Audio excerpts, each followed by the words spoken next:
আমি কুরআনুল কারীম থেকে দুইটা আয়াত তেলাওয়াত করেছি রাসূলুল্লাহ সাল্লাল্লাহু আলাইহি ওয়াসাল্লামের অসংখ্য হাদিস থেকে এক টুকরা হাদিসের অংশ তেলাওয়াত করেছি।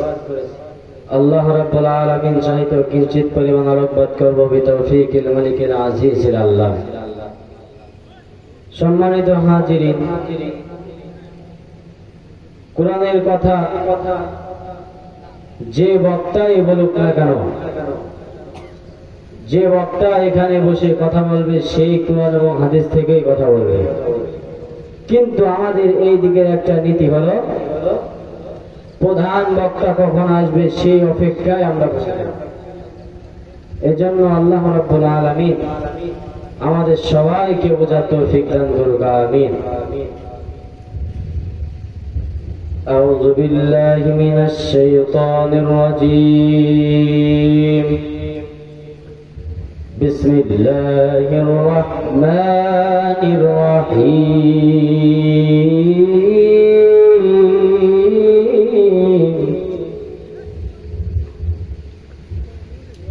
قل هل يستوي الذين يعلمون والذين لا يعلمون؟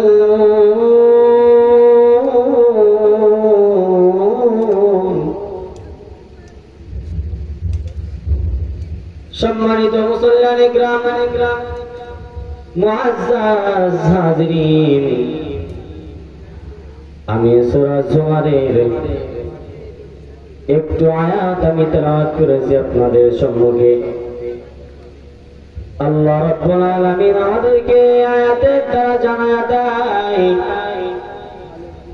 ও দুনিয়ার এলাকার মুসলমান, ও দুনিয়ার মানুষ, তোমরা ভালো করে শুনে নাও। قل هل يستوي الذين يعلمون والذين لا يعلمون? যে জানে আর যে জানে না তারা কখনো এক হতে পারে না। একজন জ্ঞানী আর একজন যে জ্ঞানী নয় তারা কখনো এক হতে পারে না। একজন চক্ষুমান ব্যক্তি আর একজন অন্ধ ব্যক্তি যেমন কখনো এক হতে পারে না। একজন হাঁটনেওয়ালা ব্যক্তি আর যে লোকটা হাঁটতে পারে না সেই লোকটা কখনো এক হতে পারে না। একজন মসজিদের ইমাম সাহেব আর একজন মসজিদের মুয়াজ্জিন কখনো এক হতে পারে না। একজন গ্রামের মেম্বার আর একজন চেয়ারম্যান কখনো এক হতে পারে না।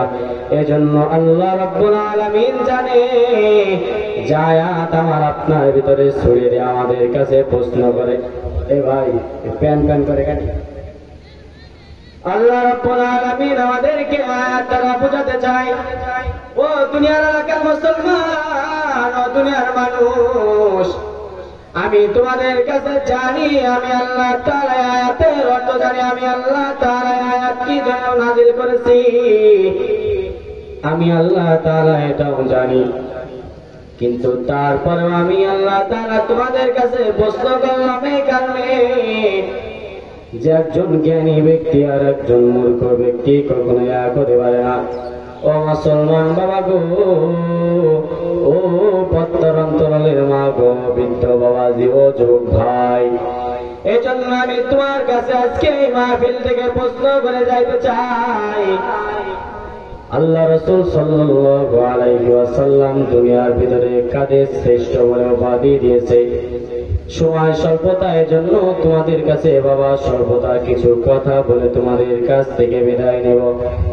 ও বাবা গো, ও যুবক ভাই, ও বৃদ্ধ বাবাজি, তোমার কাছে প্রশ্ন করি, একজন মসজিদের ইমাম সাহেব আর একজন মসজিদের সভাপতি কখনো এক হতে পারে না। একজন চেয়ারম্যান আর একজন মেম্বার কখনো এক হতে পারে না। এজন্য আল্লাহ তাআলা আমাদের আপনাকে প্রশ্ন করে দিয়েছে, কুল হাল ইয়াস্তাউল্লাযীনা ইয়ালামুনা ওয়াল্লাযীনা লা ইয়ালামুন। আল্লাহ তাআলা বলে নাই যে একজন ডক্টর সম্মানীয়, একজন ইঞ্জিনিয়ার সে দুনিয়ার সব থেকে সম্মানীয়, এমন কোন কথা বলে নাই।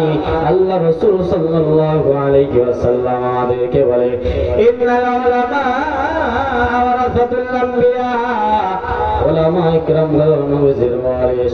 ও মুসলমান বাবা গো, আমার তো বুঝে আসে না যে নবী আখির জামানার পয়গম্বর কালকে আমাদের ময়দানে ওই হাউজে কাউসারের পানি দেবে আর প্রত্যেককে একজন একজন করে জান্নাতের দিকে পাঠাবে। যে নবী হাউজে কাউসারের পানি না দিলে কোন উম্মত কোন বান্দা জান্নাতে যাইতে পারবে না। ও বাবা গো,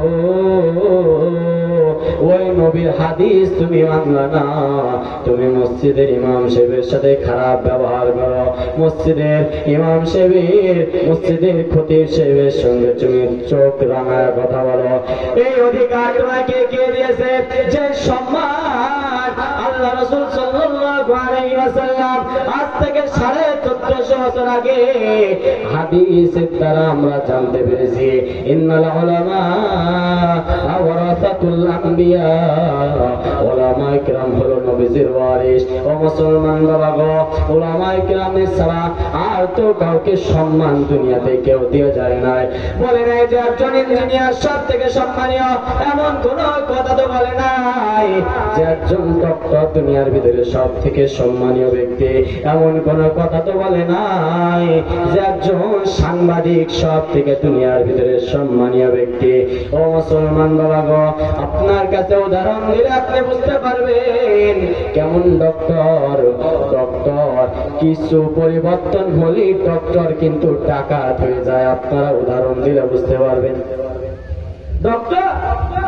ডক্টরের ডগ ঠিক থাকে, আকারটাও ঠিক থাকে, কিন্তু যখন একজন মা একজন বোনকে যখন হসপিটালের বেডে নিয়ে যাওয়া হয়, ক্লিনিকের বেডে যখন নিয়ে যাওয়া হয়, একটু দেখবে যে নরমালে হবে নাকি সিজার করতে হবে। যদি দেখে যে না নরমালে হওয়ার সম্ভাবনা একটু আছে, তো ডক্টর তখন আর ডক্টর থাকে না, ওই ডক্টরের ডগ ঠিক থাকে, ডক্টরের আকারটাও ঠিক থাকে, কিন্তু ডক্টর তখন আর ডক্টর থাকে না, ওই ডক্টরটা তখন টাকা দিয়ে যায়। ঠিক কিনা কথা বলে? সম্মানিত হাজিরিন, এই জন্য বাবা এই কথাটা বললাম যে একজন বোনকে হসপিটালে নিয়ে গিয়েছি যে আমার বোন কি সুস্থভাবে নরমালি ডেলিভারি হবে, একটু ডক্টর চেষ্টা করে দেখে। আর ওই ডক্টর তখন টাকা ধরে বলে এর সম্ভাবনা আছে নরমালি হওয়ার, এমন ইনজেকশন ওর ভিতরে দিয়ে দেবে। আর কখনো এই মাজাদের সহজ কাজ আর করতে পারবে না, কঠিন কাজ আর করতে পারবে না, নামাজে রুকু দিবে আর দিতে পারবে না, সিজদা দিবে আর দিতে পারবে না।